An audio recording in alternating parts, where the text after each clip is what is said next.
1% of dudes rapping, they ain't nice as me. 98% ain't live the same type of life as me. The judge gave me life and then they sent me where the life is be. That level 4 with depth and vice, the type of stuff they like to see. Two choices, fight or flee.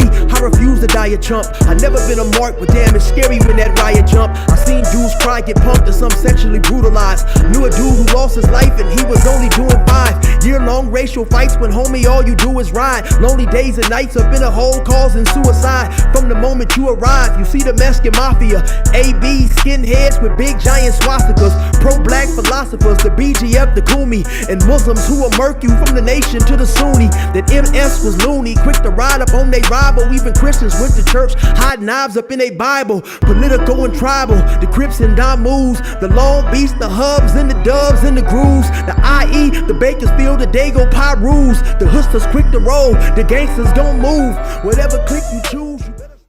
What's cracking, YouTube? You already know how this gonna go. It's your boy 16 to life. Yard down! For some of y'all who may not know, I got arrested in 1994. I ended up doing 24 years straight in some of these California prisons, and I accumulated some stories. So I'm gonna kick one for y'all today. Now, actually, this particular story goes back to when I was still in the county jail in about 1994. Now, we had got into a riot in one dorm with the PAISAs, me and a few other brothers. So then they moved me to another section of the jail. Now, this particular section was cell living. It might have been about, maybe 20 cells up in there, top and bottom. So that's like about 40, maybe a little bit more.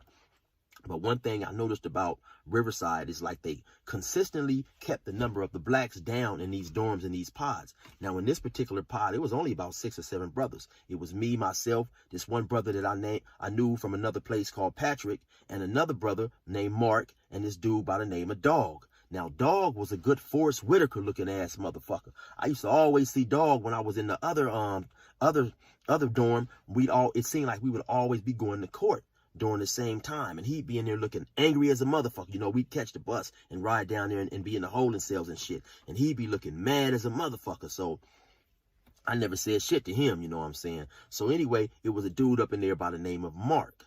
Now, me and Mark was about the same age. He was a taller dude. Mark was from Riverside, dark-skinned dude from West Riverside, though, you know. And we would be in there playing dominoes and shit together, and especially when we would go to rec, you know, he balled and I balled. We'd be on the team balling and shit, you know, and having fun. Now, at this particular time, this is when I noticed this other individual.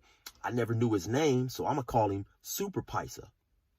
Now, what stood out to me about Super PAISA is that he was real good in basketball. I mean, real good. At that point in time, I had never ran across any Hispanics who played basketball that good. You know what I'm saying? This dude could use his left, his right. He was real good, and it seemed like he got a thrill out of challenging me and my boy Mark's team. But the rest of the dudes on his team wasn't all that good, so we'd always win. You know what I'm saying? But I noticed he had became extremely competitive, it seemed like, especially towards me. So during the course of me doing time out there, eventually, Mark went home. Now, 2 or 3 days after Mark went home, I get a new cellie. Now, my new cellie is a black dude from Jamaica named Randy. So we go to talking and shit. Just so happened, Randy is Mark's dad.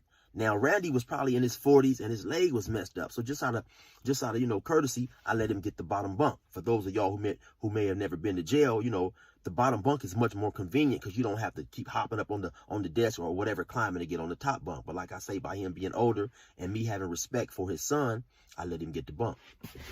Now, like I say, he was Jamaican and he spoke Spanish. So by him being Jamaican and speaking, well, actually just by him speaking Spanish, the PAISAs, they kind of accepted him.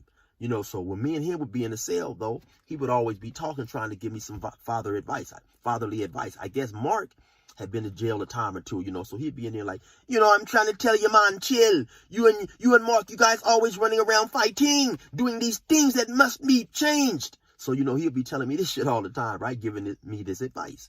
So I never forget, one particular day, we had went out to go get a haircut. It was me, Dog, and a couple other dudes. Now, by this time, me and Dog, we done got cool, so we talking. So I asked him, I said, man, I used to see you going to court all the time, man. Why you used to look so angry and shit? He said, man, them motherfuckers trying to give me 28 years for a gun, you know. So dude was upset about that or whatever. So I never found out what happened. But I remember during that conversation, some type of way, the conversation led to fighting.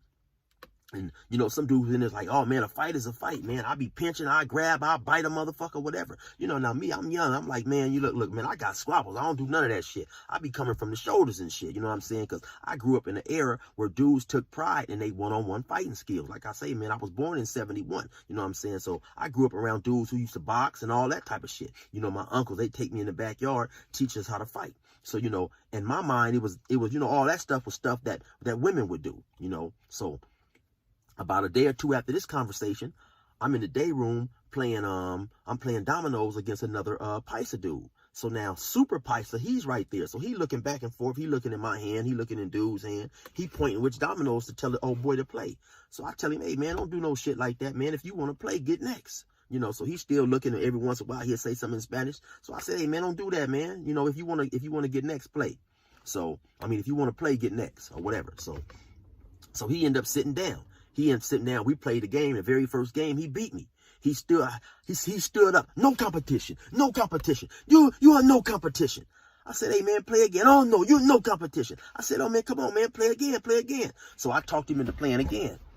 So he sat down, he played again. Now, just so happened, the second game, I win. So then I stood up. You know, I go into his act. No competition. No competition. No competition. So all of a sudden, he stand up. He said, hey, man, you want to fight?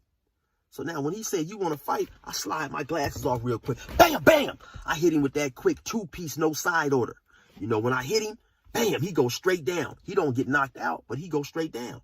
So now when I'm there in the day room, it's only me and Randy is the only other black. And like I say, Randy speaks Spanish. But anyway, Randy, he grabbed me. Chilla, what are you doing? I tell you all the time, you cannot be fighting. You must use your head, man. So he grabbed me from the back. He pulling me backwards. So I'm telling him, hey, man, get up off me. Get up off me. Because he don't see that Super PAISA, like I say, he didn't get knocked out. He got knocked down. Super PAISA is getting up. And he getting up and I see him coming. So I'm shaking, I'm telling Randy to get up off me. So Super PAISA, he started charging me. He started running and charging me, man. And he hotter than the hottest jalapeno. So by the time I'm telling Randy, let me go, he get right up on me. Randy finally let me go. I hit him again. Bam. And man, he must have ate that shit like some taco flavored Skittles. He run right through that shit and grabbed me around the neck. But now when he grabbed me by the neck, he don't grab me like this. He don't grab me with his whole hand. He grabbed me like this, right around my voice box. This motherfucker gonna choking the dog shit out of me, man. I'm talking about he trying to choke last week's movie popcorn out my ass. He choking and choking. So now I try to pick him up and slam him. Now at this time, too, keep in mind, I'm only like 140 pounds, maybe 143 at the most. I'm a little motherfucker. So now, like I say, Super PAISA probably about 5'11", 210 somewhere up in there in his early 30s. So he dropped all his weight. So now we fall to the floor. So now I'm trying to sock him in the ribs. You know, I'm trying to sock him in the ribs, man. And I just can't. And he choking the shit out of me. But like I say, back then, my mindset, I couldn't bring it in my mind to pinch him and grab him and this and that. But later on, I realized this motherfucker trying to kill me. He trying to choke me to the death. So now he choking the shit out of me. Now, slowly, I feel myself slowly starting to lose conscious. So now I'm on the ground. I'm looking up like Randy, like, where you at now, motherfucker? Come get this motherfucker up off me. Like you pulled me up off him and shit. You know, I'm looking around. I don't see him and shit. So I guess at some point, the guards looking there and must have noticed that we was fighting. So the guards say, lock up, lock up. So he hit the button, which opened all the cells. So now when he opened up the cells, I guess Dog had to be looking out at some point. So Dog see all this. So Dog run out the cell and snatch old boy up off me. So when he pull him up off me, I get up again. I bust him. I hit him again. I hit Super PAISA again. He telling me like, chill out, man. The guards is coming. I'm like, no, fuck that, Dog. He was choking me. He was trying to kill me. Fuck all that. So Dog grabbed me, and then the sheriffs or whatever, the guards or whatever, they run up in there. So they run up in there, you know, handcuff us and shit, and escort us up out of there. So now they take me to this little room and they lay me down in the room. Well, the room is, I sit down on the floor, and eventually I'm in there for so long, I'm probably in there like an hour and a half with my hands cuffed behind my back. My shoulders and shit and start to hurt. But I guess I'm right next to a room that they're in, because I hear them talking at some point. They said, oh man, well look, they say there's no way that this little dude done this, man. He said he's too little. They must have jumped him. So, because I guess dude had a black eye and his face was all fucked up and shit. And so then I hear him talking, and come to find out that Super PAISA was an I hear him say that Super PAISA was an ex-police in Mexico somewhere.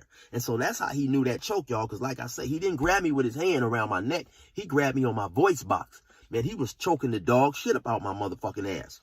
So eventually, one of the guards come up in there. He's telling me, "Oh, Willis, you know, you always stay in shit, man." And, you know, because I've been there for a while. I don't know where I can move you. When I'm telling him, "Hey, man, listen, move me back to the dorm that I was in," you know, because like I said, this was a cell. And I say, "Look, you won't have no more trouble out of me." Because at that point, I'm young, and I don't want to be locked up. Later on, I came to enjoy the solitude of the cell. You know what I'm saying? So he said, "I don't know." So he ended up moving me back, you know, agreeing to move me back to the dorm. So I said, "Hey, man, well, listen, can you take me back to my cell so I can make sure I get all my shit? I just went to the store. I got a whole lot of shit, man, you know." But my main purpose, I really wanted to see Randy, you know, because I was so mad, man. So when we go back in the cell, and due to the fact that dude was supposed to move me back to the dorm, and that he was Mark's dad, I didn't hit him. But man, I told him, "Hey, listen, man, don't you never grab me when I'm in no fight, man. Don't you never do no shit like that." He said, "Chill, man, I'm sorry. I didn't try to do all that. I just want to stop the fight, man. You're not be fighting."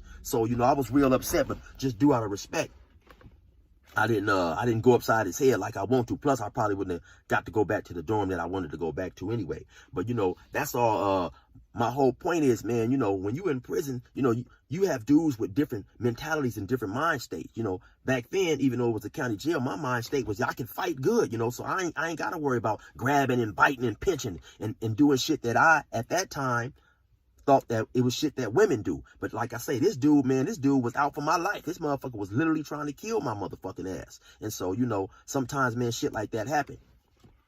But I also want to say this right here, too, you know, for those of y'all who have been watching my stories for a while, man, I think y'all didn't realize by now, you know, I got a little comedic flair to my shit, right? I'm a broke comedian. That's what it is, man. You know, I be telling people around me all the time, I'm a comedian, man. I'm not professional. So my whole point of me saying that is this. You know, when you hear me tell little jokes in my stories, I just tell the story as it comes to my memory, man. I don't never say anything out of malicious intent. I don't never try to demean nobody. You know, some people like comment like some of the things I say is like, you know, I guess like borderline racist or whatever. But like I say, man, I don't got no grudges against nobody. I just tell the story as it come. And, you know, when shit pop in my head, man, that's how the story come out, man. So hopefully I'm trying not to offend nobody, man. I'm just keeping it real and, you know, telling the story the way it come to me. But after that, you know, well, basically not after that, but basically, but with that being said, man, I hope y'all stay rocking with my page. I appreciate everybody, all y'all support, man. This shit has been,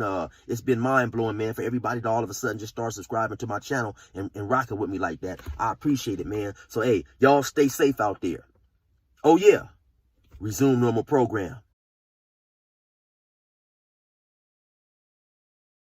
Them crackers let me out the gate, now the pressure's on. We about to get this shit straight like a pressing comb. The wrong cat to get aggressive on. I bring the bitch up out of niggas while you think they got them dresses on. My reach long and that's the best type.